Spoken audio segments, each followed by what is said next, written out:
Hello வணக்கம் viewers. இன்னைக்கு நம்ம மாஸ்டர் பீஸ் ஸ்பீக்ல பார்க்க போற படம் 2024ல ஒரு ஹிந்தி ஹைஸ் த்ரில்லர் ரிலீஸ் ஆன சிக்கந்தர் கா முகதர். இந்த வீடியோ உங்களுக்கு பிடிச்ச உங்க ஃப்ரெண்ட்ஸ் அண்ட் ஃபேமிலிக்கு ஷேர் பண்ணிக்கோங்க. இந்த வீடியோவும் லைக் ஒன்று போட்டு நம்ம சேனல் சப்ஸ்கிரைப் பண்ண மறந்துடாதீங்க. இந்த சிக்கந்தர் கா முகதர் படத்தோட கதை என்ன அப்படின்றத லைட்டா பார்க்கலாம். படத்துல ஆக்சுவலா 2 ஹீரோ அப்படிதான் சொல்லணும். ஒருத்தரோட பேரு சிக்கந்தர் சர்மா.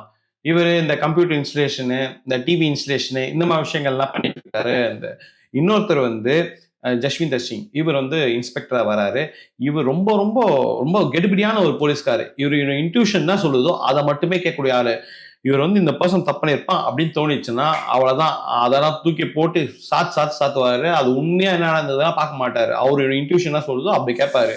வேட்டையாடு விளையாட்டுல நம்ம கமலஹாசன் சாருக்கு தோன்ற மாதிரி படத்தோட ஆரம்பத்திலேயே மும்பை எக்ஸிபிஷன் ஒன்று ஸ்டார்டிங்ல ஆர்கனைஸ் பண்ணப்பட்டிருக்கு.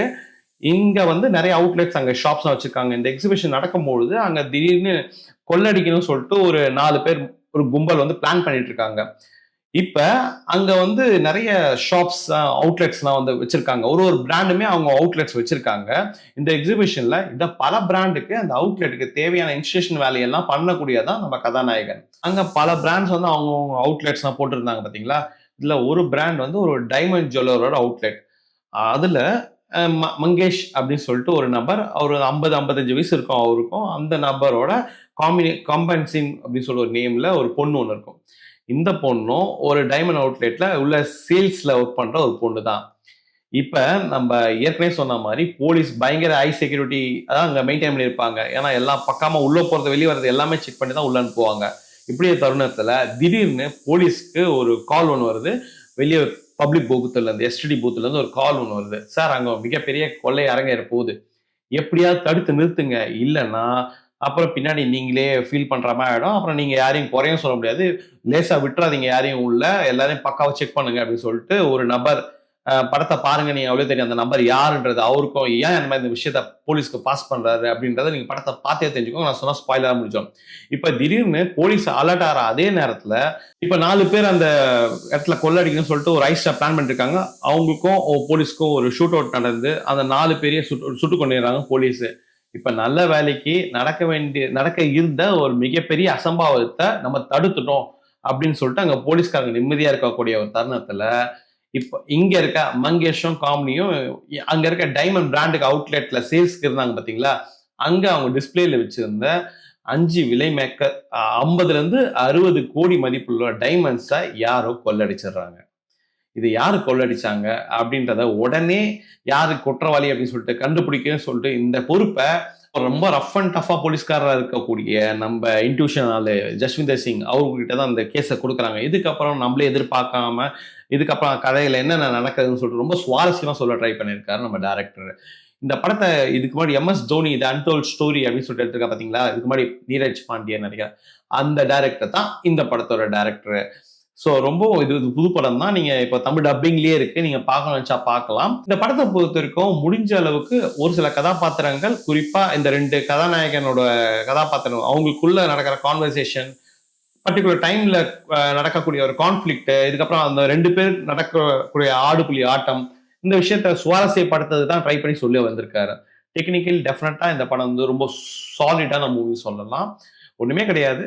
ஒரு ஸ்டார்டிங்ல அந்த ஜுவல்லரி எக்ஸிபிஷன் ஒன்று காட்டுறாங்க பாத்தீங்களா, அந்த எக்ஸிபிஷன் செம்ம செட் ஒர்க், சூப்பர்பா இருக்கு. பாலிவுட் தான். அந்த அளவுக்கு அந்த எங்கேயுமே பிசிறு தட்டல, சூப்பரா பண்ணிருக்காங்க. சினிமாட்டோகிராஃபி அரவிந்த் சிங் எக்கச்சக்கமாக சிங்கிள் ஷாட்ல சீன்ஸை கன்சியூம் பண்ண ட்ரை பண்ணிருக்காங்க. ரொம்ப உயிரோட்டமா இருக்கு, நம்ம பார்க்கும்போது ரொம்ப இன்ட்ரெஸ்டிங்கா இருக்கு. முதல் காட்சியே அந்த ஜுவல்லரி எக்ஸிபிஷன், அந்த காட்சியை முதல்ல அது எப்படி ஆர்கனைஸ் பண்ணப்பட்டிருக்கு அப்படின்ற விஷயத்தையுமே சரி, போலீஸ் எந்த அளவுக்கு செக்யூரா அந்த இடத்த பாதுகாக்கிறாங்க அந்த விஷயத்தையுமே, அந்த சம்பவம் நடந்து அந்த டைமண்ட்ஸ் காணாம போகுது பாத்தீங்களா, அதுக்கப்புறம் இன்ட்ரகேஷன் அந்த ஜஸ்விந்தர் சிங் உள்ள வராது பாத்தீங்களா, அந்த சீன்ஸ் எல்லாமே வந்து பார்த்தா ரொம்ப சூப்பர்பா எடுத்திருக்காரு.